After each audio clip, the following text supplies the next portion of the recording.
ಕಾವ್ಯ stories YouTube ಚಾನಲ್ಗೆ ಸ್ವಾಗತ. ರಾಧಾಕೃಷ್ಣ ಕಲ್ಯಾಣ ಸಂಚಿಕೆ 4. ಬಟ್ಟೆ ಬದಲಿಸಿ ಮತ್ತೆ ಆಫೀಸಿಗೆ ಬಂದಳು. ಕೆಲಸದಲ್ಲಿ ನಿರತನಾಗಿದ್ದ ಕೃಷ್ಣ ಅವನ ಪಕ್ಕ ಬಂದು ಕೂತಳು ರಾಧಾ. ವಾರೆಗಣ್ಣಲ್ಲಿ ಅವಳನ್ನು ನೋಡಿದವ ಕಡದ್ದಾಗಿ ತಿನ್ಕೊಂಡು ಬಂದ್ಲು. ನಾನಿಲ್ಲಿ ಹೊಟ್ಟೆ ಹಸಿದು ಸಾಯ್ತಾ ಇದ್ದೀನಿ. ಮನಸ್ಸಲ್ಲೇ ಗೊಣಗಿದ್ದ ಕೃಷ್ಣ, ಏಕೆ ಸರ್, ತಗೊಳ್ಳಿ ನೀವು ಹೇಳಿದ ಮಸಾಲೆ ದೋಸೆ. ಪಿಯೋನ್ ತಂದು ಕೃಷ್ಣನ ಟೇಬಲ್ ಮೇಲೆ ಇಟ್ಟ. ಏನು, ಮಸಾಲೆ ದೋಸೆನಾ ಎಂದವಳು ಆ ಕಟ್ಟನ್ನು ಎತ್ತಿಕೊಳ್ಳಲು ಹೋದಾಗ ಅದನ್ನು ತೆಗೆದ ಕೃಷ್ಣ, ಸರ್ ಯಾಕೆ ತಿನ್ಕೊಂಡು ಬಂದೆ, ಈಗ ನನ್ನ ಊಟಕ್ಕೆ ಕಲ್ಲು ಹಾಕ್ತಾ ಇದೀಯಾ? ಮನೆ ಊಟ ತಿಂದು ತಿಂದು ಸಾಕಾಗಿದ್ದಕ್ಕೆ ಇದನ್ನು ತರಿಸಿದ್ದು ನಾನು. ಕೃಷ್ಣ ಹೇಳಿದಾಗ, ನನಗೆ ಅರ್ಧ ಕೊಡೋ ಎಂದಳು ರಾಧಾ. ಹೋಗೆ, ಈಗ ತಾನೇ ಹೊಟ್ಟೆ ಬಿರಿಯೋಷ್ಟು ತಿಂದು ಬಂದಿದ್ದೀಯಾ, ಮತ್ತೆ ಬೇಕು ಅಂತಿದ್ಯಲ್ಲ ಬಕಾಸುರಿ. ಕೃಷ್ಣ ಹೇಳಿದಾಗ, ನಾನೇನು ತಿಂದಿಲ್ಲ ಕಣೋ, ನನ್ನ ಊಟನೂ ಆಗ ರಾಮುಗೆ ಕೊಟ್ಬಿಟ್ಟೆ. ಈಗ ಸಿಕ್ಕಾಪಟ್ಟೆ ಹಸಿವಾಗ್ತಾ ಇದೆ, ಕೊಡೋ ನನಗೂ ರಾಧಾ ಹೇಳಿದಳು. ನನ್ನ ಹತ್ರ ಇದ್ದಿದ್ದೆ 50 ರೂಪಾಯಿ, ಅದರಲ್ಲಿ ತರಿಸಿರೋದು ನಾನು. ನಿನಗೆ ಅರ್ಧ ಕೊಟ್ಟರೆ ನನಗೇನು ಉಳಿಯುತ್ತೆ? ಆದರೂ ಪಾಪ ಅಂತ ಅರ್ಧ ಕೊಡ್ತೀನಿ, ನೀನು ಅದಕ್ಕೆ ಪ್ರತಿಯಾಗಿ ಅರ್ಧ ಹಣ ಕೊಡಬೇಕು. ಕೃಷ್ಣನ ಮಾತಿಗೆ, ಅದ್ಯಾಕೋ ದುಡ್ಡು ಅಂತ ಸಾಯ್ತೀಯಾ? ಅರ್ಧ ತಾನೆ, ಸಂಬಳ ಬಂದ ತಕ್ಷಣ ಕೊಡ್ತೀನಿ, ಈಗ ಮಾತ್ರ ಇಲ್ಲ ನನ್ನ ಹತ್ರ ದುಡ್ಡು, ರಾಧಾ ಹೇಳಿದ್ದಳು. ಲೆಕ್ಕ ಬರೆದಿಟ್ಕೊಳ್ತೀನಿ, ಸಂಬಳ ಬಂದ ನೆಕ್ಸ್ಟ್ ಮಿನಿಟ್ಗೆ ಹಣ ನನ್ನ ಕೈಗೆ ಬಂದಿರಬೇಕು ಎಂದ ಕೃಷ್ಣ. ಕರ್ಮ, ಅದೇನು ಕಂಜೂಸ್ ಫ್ಯಾಮಿಲಿನೋ ನಿಂದು, ರಾಧಾ ಹೇಳಿದಾಗ, ನೀನು ಅದೇ ಫ್ಯಾಮಿಲಿ ಅನ್ನೋದನ್ನು ಮರಿಬೇಡ. ಫ್ರೀಯಾಗಿ ನಿನಗೆ ತಿನ್ನಿಸೋಕೆ ನಾನೇನು ನಿನ್ನ ಕಟ್ಟಿಕೊಳ್ತೀನ? ಕಟ್ಟಿಕೊಳ್ಳೋದು ಆಗಿದ್ದಿದ್ರೆ ನಿಮ್ಮಪ್ಪ ನನಗೆ ವರದಕ್ಷಿಣೆ ಕೊಡುವಾಗ ಸೇರಿಸಿ ಕೊಡಿ ಅನ್ಬೋದಿತ್ತು. ನೀನೇನೋ ಫಾರಿನ್ ಪೀಸ್ನ ಜೊತೆಗೆ ಮದುವೆ ಆಗ್ತಾ ಇದೆಯಾ, ಜಾಲಿ ಲೈಫ್. ನಮ್ಮದು ಹಾಗಲ್ಲಮ್ಮ, ಇನ್ನೂ ಹುಡುಗಿ ಸೆಟ್ ಆಗಬೇಕು, ಅವಳು ನನ್ನ ಪ್ರೀತಿನ ಒಪ್ಕೊಳ್ಬೇಕು. ಲವ್ ಸೆಟ್ ಆದಮೇಲೆ ಅಟ್ಲೀಸ್ಟ್ ಅವಳಿಗೆ ಚಾಕ್ಲೇಟ್ ಕೊಡ್ಸೋಕಾದ್ರೂ ನನ್ನ ಹತ್ರ ದುಡ್ಡು ಇರಬೇಕಲ್ಲ, ಅದಕ್ಕೆ ವಾಪಸ್ಸು ಕೊಡ್ತೀನಿ ಅಂತ ಬರೆದುಕೊಡು, ಆಮೇಲೆ ದೋಸೆ ಕೊಡ್ತೀನಿ, ಕೃಷ್ಣ ಹೇಳಿದಾಗ, ನೀನೊಬ್ಬ ಅದನ್ನು ಬರೆದು ಕೊಡ್ಬೇಕಾ ಎಂದವಳು ಒಂದು ಪೇಪರ್ನಲ್ಲಿ ಬರೆದು ಸಹಿ ಹಾಕಿ ಕೊಟ್ಟಳು.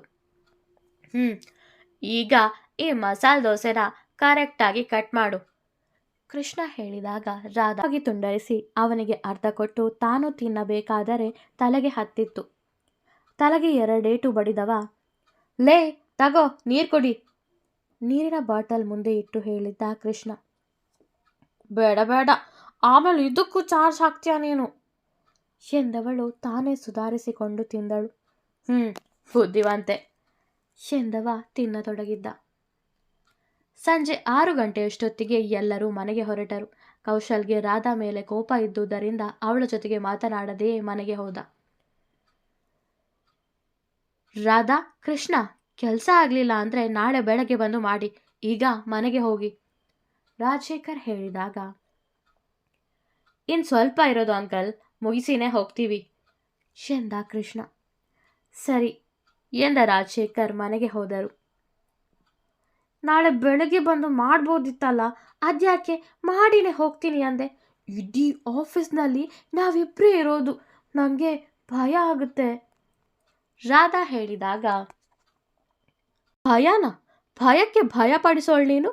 ಆವಾಗ ತಿರುಗಾಡೋಕೆ ಹೋದೆ, ಈಗ ಸ್ವಲ್ಪ ಹೊತ್ತು ನಿಲ್ಲು, ಮುಗಿದು ಹೋಗುತ್ತೆ ಎಂದವ ಕೆಲಸದಲ್ಲಿ ತಲ್ಲೀನನಾದ. ತುಂಬ ಸಮಯದ ನಂತರ, ಲೋ, 8 ಆಗ್ತಾ ಬಂತು, ಹೋಗೋಣ, ರಾಧಾ ಕೇಳಿದಾಗ, ಆಯ್ತು ಇರೇ ಎಂದವ. ತಗೋ, ಈ ಫೈಲ್ನ ಕೌಶಲ್ ಟೇಬಲ್ ಮೇಲಿಡು, ನಾನು ಕಂಪ್ಯೂಟರ್ನ ಶಟ್ ಡೌನ್ ಮಾಡ್ತೀನಿ ಎಂದ ಕೃಷ್ಣ. ರಾಧಾ ಫೈಲ್ ತೆಗೆದುಕೊಂಡು ಹೋಗಿ ಟೇಬಲ್ ಮೇಲಿಟ್ಟು ತಂದೆಗೆ ಕರೆ ಮಾಡಿದ್ದಳು. ಡ್ಯಾಡಿ, ಕೆಲಸ ಆಯಿತು, ಕಾರ್ ಕಳಿಸಿ, ರಾಧಾ ಹೇಳಿದಾಗ, ಕಾರು ಇಲ್ಲ ಏನೂ ಇಲ್ಲ, ನಡ್ಕೊಂಡು ಬಾ, ಕೆಲಸ ಮಾಡೋದು ಬಿಟ್ಟು ಜಗಳ ಮಾಡ್ತಾ ಕೂತಿದ್ದೆ ಅಲ್ಲಿ, ಅದಕ್ಕೆ ಪನಿಷ್ಮೆಂಟು ನಿಂಗೆ ಎಂದ ಅಶ್ವಥ್ ಕರೆ ತುಂಡರಿಸಿದ್ದರು. ಇತ್ತ ಕೃಷ್ಣನಿಗೂ ಅದೇ ಮಾತು ಹೇಳಿದ್ದರು ಮಹೇಂದ್ರ.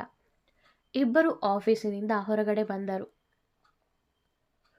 ಅಯ್ಯೋ, ಇಷ್ಟೊಂದು ಮಳೆ ಬರ್ತಾ ಇದೆ, ಹೇಗಪ್ಪ ಹೋಗೋದು ಈ ಮಳೆಲಿ? ರಾಧಾ ಸೊಂಟಕ್ಕೆ ಕೈ ಹಿಡಿದು ಕೇಳಿದ್ದಳು. ಮಳೆ ನೀರಲ್ಲಿ ಈಜಾಡ್ಕೊಂಡು ಹೋಗು ಎಂದ ಕೃಷ್ಣ. ಹೋಗಿ ಒಂದು ಆಟೋ ತಗೊಂಡ್ ಬಾ ರಾಧಾ ಹೇಳಿದಾಗ, ನಿನ್ನ ಕಟ್ಟಿಕೊಳ್ಳೋನ ಹತ್ರ ಹೇಳು ಹೋಗು, ನನಗೆ ಆರ್ಡರ್ ಮಾಡ್ತಾಳೆ ರಾಕ್ಷಸಿ ಎಂದ ಕೃಷ್ಣ. ಮುಂದೆಯಿಂದ ಬರುತ್ತಿದ್ದ ಆಟೋ ಒಂದಕ್ಕೆ ಕೈ ಅಡ್ಡ ಇಟ್ಟರು ಇಬ್ಬರು. ಆಟೋ ಚಾಲಕ ಆಟೋವನ್ನು ನಿಲ್ಲಿಸಿ ಎಲ್ಲಿಗೆ ಎಂದು ಕೇಳಿದ.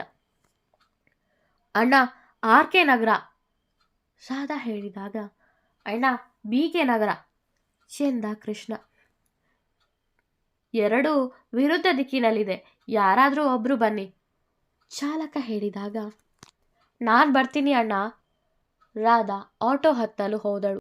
ಅಣ್ಣ, ಇವಳು ಬೇರೆ ಆಟೋದಲ್ಲಿ ಹೋಗ್ತಾಳೆ, ನಾನು ಬರ್ತೀನಿ ಕೃಷ್ಣ ಹೇಳಿದಾಗ, ಲೋ, ನೀನು ಬೇರೆ ಆಟೋದಲ್ಲಿ ಹೋಗೋ ರಾಧಾ ಹೇಳಿದಳು. ಯಾಕೆ, ನಿಂಗೆ ಬೇರೆ ಆಟೋ ಸಿಗಲ್ವಾ ಕೇಳಿದ್ದ ಕೃಷ್ಣ. ಈ ಮಳೆಗೆ ನಾನು ಎಲ್ಲಿಗೋ ಆಟೋ ಹುಡ್ಕೊಂಡು ಹೋಗ್ಲಿ ರಾಧಾ ಹೇಳಿದಾಗ, ನಾನು ಎಲ್ಲಿಗೆ ಹೋಗ್ಲಿ ಎಂದ ಕೃಷ್ಣ. ಸರಿ, ಇಬ್ಬರು ಆಟೋ ಹತ್ತೋಣ. ಮೊದಲು ನನ್ನ ಮನೆ ಹತ್ರ ಹೋಗಿ ಆಮೇಲೆ ನಿನ್ನ ಬಿಡೋಕೆ ಹೇಳು ರಾಧಾ ಹೇಳಿದಾಗ, ಸರಿ ಆಯಿತು, ಮಳೆ ಜೋರಾಗ್ತಾ ಇದೆ, ಮೊದಲು ಮನೆ ಸೇರೋಣ ಎಂದ ಕೃಷ್ಣ ಆಟೋ ಹತ್ತಿದ. ರಾಧಾ ಕೂಡ ಆಟೋ ಹತ್ತಿದ್ದಳು. ದಾರಿಯಲ್ಲಿ ಬರಬೇಕಾದರೆ ಆಟೋ ಒಂದು ಕೆಟ್ಟು ನಿಂತಿರುವುದು ಕಂಡಿತ್ತು. ಒಬ್ಬಳು ಗರ್ಭಿಣಿ ಹೆಂಗಸು, ಅವರ ಜೊತೆಗೊಂದು ಇನ್ನೊಂದು ಹೆಂಗಸು ನಿಂತಿರುವುದನ್ನು ನೋಡಿದ ಆಟೋ ಚಾಲಕ ಕೆಟ್ಟು ನಿಂತಿದ್ದು ರಾಧಾಕೃಷ್ಣರಿದ್ದ ಆಟೋ ಚಾಲಕನ ಸ್ನೇಹಿತನ ಆಟೋ. ಯಾಕೆ, ಏನಾಯ್ತು ಚಾಲಕ ಕೇಳಿದಾಗ, ಆಸ್ಪತ್ರೆಗೆ ಹೋಗ್ತಿದ್ವಿ, ಆಟೋ ಕೆಟ್ಟೋಯ್ತು, ಇವರು ಗರ್ಭಿಣಿ, ಸ್ವಲ್ಪ ಆಸ್ಪತ್ರೆಗೆ ಕರ್ಕೊಂಡು ಹೋಗ್ತೀಯಾ ಮತ್ತೊಂದು ಆಟೋ ಚಾಲಕ ಕೇಳಿದಾಗ, ಬರ್ಲಿ ಅಣ್ಣ, ಆಸ್ಪತ್ರೆಗೆ ಕರ್ಕೊಂಡು ಹೋಗಿ ಆಮೇಲೆ ನಮ್ಮನ್ನು ಬಿಡಿರಂತೆ ಕೃಷ್ಣ ಹೇಳಿದ. ಆ ಗರ್ಭಿಣಿ ಹೆಂಗಸನ್ನು ರಾಧಾಕೃಷ್ಣ ಕೂತಿದ್ದ ಆಟೋದಲ್ಲಿ ಕೂರಿಸಿದ್ದರು. ಅವರ ಜೊತೆಗಿದ್ದ ಹೆಂಗಸು ಕೂಡ ಕೂತರು. ರಾಧಾ ಅವರ ಪಕ್ಕ ಕೂತಳು. ಕೃಷ್ಣ ಚಾಲಕನ ಪಕ್ಕ ಕೂತ. ಆಟೋ ಆಸ್ಪತ್ರೆಗೆ ಹೊರಟಿತು. ಚಿಕಿತ್ಸೆ ನಡೆಸಿದ ವೈದ್ಯರು ಬಂದು, ಗಂಡು ಮಗುವಾಗಿದೆ ಎಂದರು. ಮಗುವನ್ನು ನೋಡಿ ಮುದ್ದಾಡಿ ಅಲ್ಲಿಂದ ಹೊರಬರುತ್ತಿದ್ದರು ರಾಧಾಕೃಷ್ಣ. ಬೇಗ ಮನೆಗೆ ಹೋಗಿ ರೀಚ್ ಆಗಬೇಕು, ಇಲ್ಲ ಅಂದರೆ ನಮ್ಮ ಅಪ್ಪ ಉಗ್ರ ರೂಪ ತಾಳುವರು ಕೃಷ್ಣ ಹೇಳಬೇಕಾದರೆ, ಅಜ್ಜು ಅಲ್ಲೋಡು ಅಜ್ಜಿ ಬೆರಳು ಮಾಡಿ ತೋರಿಸಿದ್ದಳು ರಾಧಾ. ಅವಳು ಬೆರಳು ತೋರಿಸಿದತ್ತ ನೋಡಿದ ಕೃಷ್ಣ, ಹೌದು ಅಜ್ಜಿ, ಅವರೇನಿಲ್ಲಿ ಎನ್ನುತ್ತಾ ಅವರ ಬಳಿ ಬಂದ ಕೃಷ್ಣ. ರಾಧಾ ಅವನನ್ನು ಹಿಂಬಾಲಿಸಿದ್ದಳು. ಅಜ್ಜಿ, ನೀನೇನಿಲ್ಲಿ, ಹುಷಾರಿಲ್ವಾ ಅವರ ಹಣೆ ಮುಟ್ಟಿ ಕೃಷ್ಣ ಕೇಳಿದಾಗ, ನಿಮ್ಮ ತಾತನಿಗೆ ಹಾರ್ಟ್ ಅಟ್ಯಾಕ್ ಆಯಿತು, ಇಲ್ಲೇ ಇದ್ದಾರೆ ಅಳುತ್ತಲೇ ಹೇಳಿದ್ದರು ಸಾವಿತ್ರಿ. ಹೌದಾ, ಎಲ್ಲಿದ್ದಾರೆ, ನಾವು ನೋಡ್ತೀನಿ ಅಜ್ಜಿ ಎಂದಳು ರಾಧಾ. ಬನ್ನಿ ಎಂದು ಅವರನ್ನು ವಿಶ್ವನಾಥ್ ಬಳಿಗೆ ಕರೆದುಕೊಂಡು ಬಂದರು ಸಾವಿತ್ರಿ. ತಾತ ಎಂದು ಬಾಗಿಲ ಬಳಿ ನಿಂತು ರಾಧಾಕೃಷ್ಣ ಕರೆದಾಗ, ಆಗ ತಾನೇ ಎದ್ದು ಕೂತಿದ್ದ ವಿಶ್ವನಾಥ್ ಮೊಮ್ಮಕ್ಕಳನ್ನು ನೋಡಿ ತುಂಬ ಖುಷಿಪಟ್ಟರು. ತುಂಬ ವರ್ಷಗಳ ನಂತರ ಮೊಮ್ಮಕ್ಕಳನ್ನು ನೋಡಿದ್ದರು. ಇಬ್ಬರು ಜೊತೆಗೆ ನಿಂತಿರುವುದನ್ನು ನೋಡಿ, ಶಿವಪಾರ್ವತಿ ಸೀತಾರಾಮರ ಹಾಗೆ ಕಾಣ್ತಾ ಇದ್ದಾರೆ, ಎಷ್ಟು ಮುದ್ದಾಗಿದೆ ಈ ಜೋಡಿ, ಇವರಿಬ್ಬರ ಮದುವೆ ಆದರೆ ಎಷ್ಟು ಚೆನ್ನಾಗಿರುತ್ತೆ ಅಲ್ವಾ ಮನಸ್ಸಲ್ಲೇ ಯೋಚಿಸಿದ್ದರು ವಿಶ್ವನಾಥ್. ಮುಂದುವರಿಯುವುದು. ವಿಡಿಯೋ ಇಷ್ಟವಾದರೆ ಲೈಕ್ ಮಾಡಿ, ಕಮೆಂಟ್ ಮಾಡಿ. ನನ್ನ ಚಾನಲ್ಗೆ ಹೊಸಬರಾದರೆ ಸಬ್ಸ್ಕ್ರೈಬ್ ಮಾಡಲು ಮರೆಯಬೇಡಿ. ಧನ್ಯವಾದಗಳು.